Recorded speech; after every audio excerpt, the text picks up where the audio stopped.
யாருடைய சொத்துக்கும் யாருடைய பிரச்சனைக்கும் ஆசைப்படலைன்னாலும் மனதளவில் போராட்டம் அப்படிங்கிறது அதிகமாக இருக்குது. இந்த போராட்டத்திலேருந்து வெளில வருது அப்படிங்கிறதே ஒரு பெரிய விஷயம், ஒரு சவாலாக இருக்குது அப்படிங்கிறது தான் உண்மை. இந்த சவாலுக்கு நடுவில் இந்த ஆவணி மாதம் உங்களுக்கு எப்படி இருக்க போகுது அப்படிங்கிறது தான் முக்கியம். ஏன்னா கும்பத்தில் சனி பகவான் வக்ரகமாக இருக்கார், ராகு மீனத்தில் இருக்கார். அதே மாதிரி இந்த ரிஷபத்தில் செவ்வாயும் குரு பகவானும் இருக்காங்க. இன்னொரு விஷயம், செவ்வாய் இந்த மாதம் பெயர்ச்சி அடைகிறார். ஆவணி 10ஆம் தேதி பார்த்திங்கன்னா பெயர்ச்சி அப்படிங்கிறது ஏற்படுது. சுக்கிரன் புதன் 2 கிரகங்களும் சூரியனுடன் இணைந்து சிம்மத்தில் பிரவேசிக்கிறார்கள். குரு பகவான் கன்னி ராசியில் இருக்கிறார். ஸோ குரு பகவானுடைய பார்வைகளும் கேது அப்படிங்கிறது கிடைக்கிறதுனால கொஞ்சம் கேதுவுடைய பவர் அப்படிங்கிறது குறையுது. இதனால் என்ன ஆகுது, கிரகங்கள் எவ்வளவு தூரம் உங்களுக்கு சாதகமாக இருக்குது அப்படிங்கிறத அந்த வீடியோவில் பார்க்க போகிறோம். இந்த வீடியோ கண்டிப்பாக உங்களுக்கு பயனுள்ளதாக இருக்கும். என்னோடய சேனலை சப்ஸ்கிரைப் பண்ணி வச்சுக்கோங்க. வீடியோ பிடிச்சிருந்தா லைக் பண்ணுங்கள், கமெண்ட் பண்ணுங்கள். நீங்கள் கமெண்ட் பண்ண உங்களுடைய கமெண்ட்டுக்கு வேல்யூபிளான ஒரு வீடியோ கண்டிப்பாக போடுவேங்க. உங்களுக்கு என்ன கொஸ்டின் இருந்தாலும் கேளுங்க, கண்டிப்பாக அந்த கொஸ்டினுக்கு உண்டான ஒரு பிரத்யேக வீடியோ கண்டிப்பாக போடுவேன். என்னை பொறுத்த வரைக்கும் எல்லா ராசிகளுமே சமமான ராசிகள் தான். அவங்களுடைய பிரச்சனைகளை என்றைக்காவது ஒரு நாள் சரியாச்சுன்னா போதுமா அப்படிங்கிறத என்னுடைய இந்த வீடியோவுடைய கான்செப்ட் அப்படின்னு கூட சொல்லலாம். மறக்காமல் இந்த வீடியோவை உங்கள் நண்பர்களுக்கும் ஷேர் பண்ணுங்கள். மெயினாக உங்களுக்கு ஜாயின் பட்டன் அப்படிங்கிறது ஒன்று இருக்குது. அந்த ஜாயின் பட்டன் ப்ரெஸ் பண்ணி நீங்கள் என்னோடய சேனலை பர்மனெண்ட்டாக யூஸ் பண்ணுறதுக்கும் வாய்ப்புகள் உண்டுங்க. மிதுன ராசி நேயர்களே, மிதுன லக்ன நேயர்களே, காலபுருஷ தத்துவத்தின்படி 3வது ராசி மிதுன ராசி. திருவாதிரை நட்சத்திரம், மிருகசீரிஷ நட்சத்திரம் 3, 4 பாதங்கள், புனர்பூச நட்சத்திரம் 1, 2, 3 பாதங்களை உள்ளடக்கியது. அதிபதி புதன். இந்த புதன் பகவான் அப்படிங்கிறவர் இந்த மாதம் உங்களுக்கு 3ஆம் இடம் அப்படிங்கிற முயற்சி ஸ்தானத்திற்கு செல்கிறார். இந்த 3ஆம் இடம் அப்படிங்கிற முயற்சி ஸ்தானத்துக்கு செல்வதே பெரிய யோகம்னு சொல்லலாம்.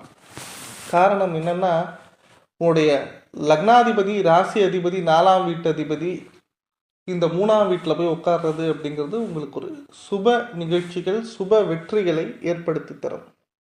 நம்ம ஒரு விஷயத்தை செய்கிறோம், அதில் முயற்சிகள் பலிதமானால் மட்டும்தான் நமக்கு முன்னேற்றம் அப்படிங்கிறது கிடைக்கும். ஏன்னா திரும்ப திரும்ப நம்ம போராடுறோம் ஒரு விஷயத்துக்காக, ஒரு எதிர்பார்ப்புக்காக. ஒரு வீடு கட்டணும்னு ஆசைப்படுறீங்கன்னு வச்சுக்கோங்களேன் மிதுன ராசினியர்களே, அதில் சில தடைகள் வரலாம், சில ஏமாற்றங்கள் வரலாம், சில எதிர்ப்புகள் கூட வரலாம். நம்ம ஒரு டேட் ஃபிக்ஸ் பண்ணுவோம், அந்த டேட்டில் அதை நடத்த முடியாமல் கூட போகலாம். ஒரு இன்டர்வியூ அட்டன் பண்ணுவோம், நல்லா தெரிஞ்ச கம்பெனியாக இருக்கும், தெரிஞ்ச நபர் மூலியமாக ரெஃபரன்ஸில் போயிருப்போம். இருந்தாலும் நம்ம இன்டர்வியூவில் நம்மளை செலக்ட் பண்ணவே மாட்டாங்க. நம்ம இன்னைக்கு இந்த வேலையில் ஜாயின் பண்ணிடலான்னு நினைக்கும் போது அந்த வேலையில் ஜாயின் பண்ண முடியாத சுச்சுவேஷன் ஏற்படும். கல்லூரி நம்மளுக்கு கட் ஆஃப் இந்த மார்க்கில் வந்துடும், நம்மளுக்கு இந்த கல்லூரி இந்த டேட்டில் கிடச்சிரும்னு நம்பி நம்ம நிறைய இடத்துல ஏமாந்துருப்போம். 3ஆவது விஷயம் என்னென்னா, நம்மளுடைய முக்கியமான விஷயம் பணப்பிரச்சனை. இந்த பணப்பிரச்சனையை நாம் கையாளும் விதம் கரெக்டாக இருந்தாலும் அந்த பணம் நம்மளுக்கு தங்கணுங்க. அந்த பணம் நம்மள்கிட்ட தங்கினா தானே நம்மளால் அடுத்த கட்ட நகர்வுங்கிறதை செய்ய முடியும். இந்த 3 விஷயங்களுக்கும் முயற்சிகள் பலிதமாக வேண்டும். அந்த முயற்சிகளுக்கு பலிதமாக புதன் உறுதுணையாக 3ஆம் இடம் சிம்மத்தில் இருக்கிறார். புதன் இருக்க இருக்க என்ன ஆகும் அப்படின்னு பார்த்தீங்கன்னா, உங்களுக்கு ரொம்ப பாசிட்டிவ்னஸ் அப்படிங்கிறது உருவாகும். இந்த பாசிட்டிவ்னஸ் என்ன செய்யும் அப்படின்னு பார்த்தீங்கன்னா, எதிர்பார்த்ததை தாண்டி வெற்றியை உருவாகும். நீங்கள் ஒரு விஷயத்தில் 3ஆவது முறை 2ஆவது முறை முயற்சிக்கும் போது எடுத்த எடுப்பிலேயே அது உடனே சக்ஸஸ் ஆகிறதுக்கு நிறைய பாசிபிலிட்டிஸ் அப்படிங்கிறது இருக்கு. சுக்கிரன் புதனுடன் இணைகிறார். சுக்கிரனும் புதனுடன் சிம்மத்தில் இணையும் போது என்ன ஆகும்னா, வரக்கூடிய பணங்காசை தக்க வச்சுக்கிறதுக்கான அமைப்பு சூழ்நிலை உருவாகிவிடும் அப்படின்னு சொல்லலாம். ஏன்னா பணம் நம்மளுக்கு வருது அப்படிங்கிறத விட அந்த பணத்தை தக்க வைக்கணும் அப்படிங்கிறதா முக்கியமான விஷயம். அந்த பணத்தை தக்க வச்சு மேலும் பணம் வருவதற்கு, பொருள் ஈட்டுவதற்கு ஒரு பிஸ்னஸ்மேனாவோ, ஒரு ஆஃபீஸ் எம்ப்ளாயியாவோ, இல்லை தொழில் நடத்தும் ஒரு நபரோ தன்னுடைய பொருளாதாரத்தை முன்னேற்றிக்கொள்ள போராடும் பெண்களோ இந்த மாதத்தை கரெக்டாக யூஸ் பண்ணிக்கலாம்னு சொல்லலாம். சுபவிரயங்கள் சற்று இருக்கத்தான் செய்யும் இந்த மாதம். அந்த சுபவிரயங்கள் இருந்தாலும் அதை சமாளித்து குடும்பத்துக்கு தேவையான எல்லா விஷயத்தையும் செய்வதற்கு இந்த மாதம் உங்களுக்கு மிக மிக சாதகமாக இருக்கும் அப்படின்னு சொல்லலாம். மேலும் சுக்கிரன் புதனுடன் இணையும் போது எதிர்பார்ப்புகள் நிறைவேறும். வெற்றிகள் சில இடத்தில் ரொம்ப உறுதியாக ஆயிடும் அப்படின்னே சொல்லலாம்.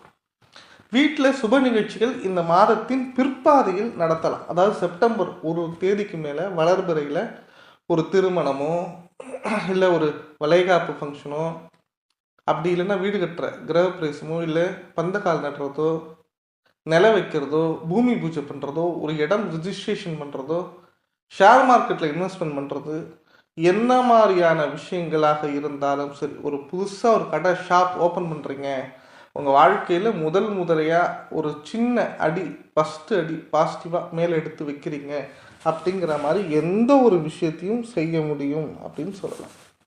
அந்த அளவுக்கு இந்த மாதம் உங்களுக்கு பாசிட்டிவாக இருக்குது. அந்த பாசிட்டிவுக்கு இன்னொரு பாசிட்டிவாக சூரிய பகவான் சிம்மத்தில் இணைகிறார். உங்கள் 3ஆம் வீட்டு அதிபதி 3ஆம் வீட்டிலேயே அமரும்போது என்ன ஆகும்னா யோகம் உருவாகும்.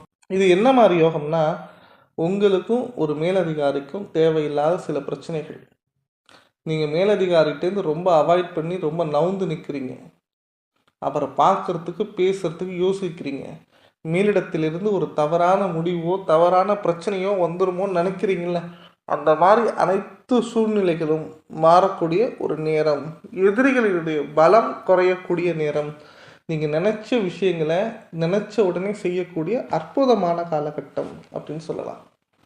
சூரியன், சுக்கிரன், புதன் மூவரும் 3ஆம் இடத்தில் இருப்பதால் சகோதர வழிகளில் லாபம் ஏற்படும். சகோதரர்களிடம் இருந்த கருத்து வேற்றுமை நீலகும். குரு அப்படிங்கிறவர் 12ஆம் இடத்துல செவ்வாயோட சேர்ந்து இருந்தார். ஸோ இந்த குரு செவ்வாய் சேர்ந்து இருக்கும்போது உங்களுக்கு தேவையில்லாத சில மனக்குழப்பங்கள், தேவையில்லாத செலவுகள், இடம் சம்பந்தப்பட்ட பிரச்சனைகள், தகராறு அதிகமாக சந்திச்சிருப்பீங்க. அதிலிருந்து முழுவதுமாக இந்த மாதம் வெளில வந்துடலாம். காரணம் என்னென்னா, செவ்வாய் பகவான் பெயர்ச்சியாகி மிதுனத்துக்கு வரார். ரிஷபத்துலேருந்து மிதுனத்துக்கு வந்துடுறார்.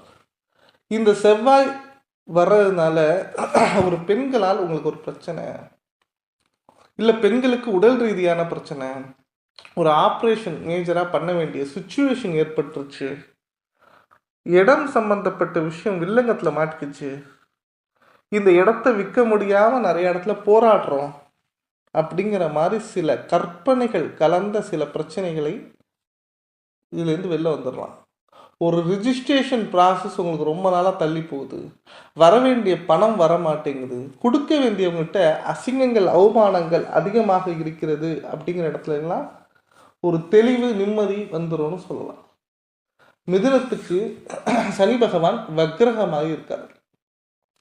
இந்த பாக்கியஸ்தானத்தில் வக்ரகமாக இருப்பதனால பெரிய லெவலில் பிரச்சனைகள் ஏற்படாது. ஆனால் யார்கிட்டையுமே நம்பி எந்த ஒரு விஷயத்தையும் தைரியமாக சொல்லிடாதீங்க. கமிட்மெண்ட் அப்படிங்கிறத ரொம்ப ஈஸியாக கொடுத்துடாதீங்க. இந்த மாதம் நீங்கள் வணங்க வேண்டிய தெய்வம் விநாயகர் பெருமான் தான். விநாயகர் பெருமானை முடிந்தவரை இந்த மாதம் நீங்கள் வணங்கி வாருங்கள். உங்களுக்கு வெற்றிகள் பற்பல கிடைக்கும். விநாயகரை வணங்குவதனால சுப நிகழ்ச்சிகள், குழந்தை பாக்கியம், ஒரு திருமண யோகம் கூட ஏற்படும் சொல்லலாம். ஏன்னா அமைப்பு ரீதியாக இப்போ குருபலன் கிடையாது. உங்களுக்கு தசா புத்தி என்ன லக்னங்கிறத பொறுத்து வேணால் வாய்ப்புகள் ஒரு 50% வரலாம். இருந்தால் ஆவணி மாதம் ஞாயிற்றுக்கிழமைகளில் விநாயகர் பெருமானை வணங்கி வந்தால் அதிர்ஷ்டங்கள் தேடி வரும்னு சொல்லுவாங்க.